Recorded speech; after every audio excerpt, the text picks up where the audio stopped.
How did I become vegan? Because I wanted to get with all the vegan honeys out there.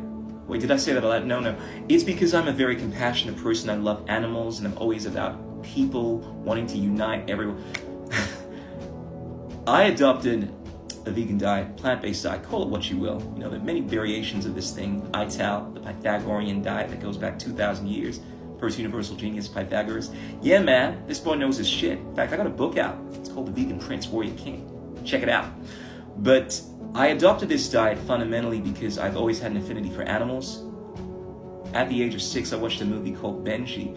And whereas I didn't know why people didn't eat animals, I knew that I loved animals, and I somehow had this connection with them, and I figured that eating them was not the nicest thing to do, so that was my path to this plant-based diet.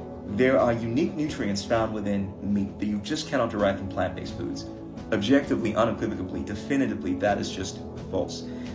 So there are no nutrients known to mankind found within meat that cannot be derived from plant-based foods. People will often list nutrients like B12, the bacteria, and the reality is, because of modern farming practices, the bacteria is stripped away from the topsoils of the foods that we grow. And as a result, many of the animals that eat these foods suffer from the same B12 deficiency that we do. And they are often injected with B12 supplements. This is a standard practice within farming.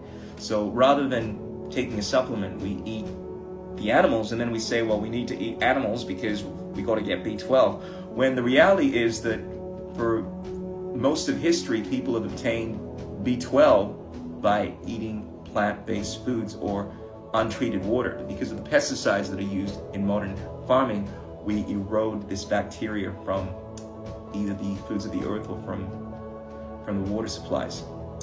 When it comes to other nutrients like K2 or anserine, carnitine, and all these other nutrients, there are always plant-based derivatives. If you're speaking about K2, you'll find that there is sauerkraut or natto, plant-based foods that have these nutrients, or carnitine, there is tempeh, avocado.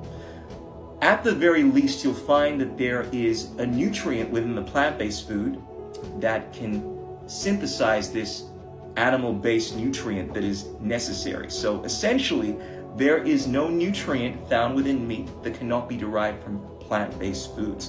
And more convincing is the idea that if this was an essential nutrient, then logically, people would not be able to thrive on a plant-based diet. The fact that they do, the fact that there are over 700 million people around the world thriving on a vegan or vegetarian diet is clear evidence that this is false, not just based off of observational reality, but based off of the science. Where do you get your protein? You punch like a vegetarian. Where do I get my protein from? I get my protein from lentils, from pumpkin, from chia seeds, from over 400,000 different edible plant-based foods, ladies and gentlemen. You get your protein from everything. Protein deficiency is one of these silly ideas that's been perpetuated by bro science advocates. There has not been an actual case of protein deficiency in the Western world in something like over 100 years, from what I understand. Protein deficiency is called kwashiorkor. That's the technical scientific term.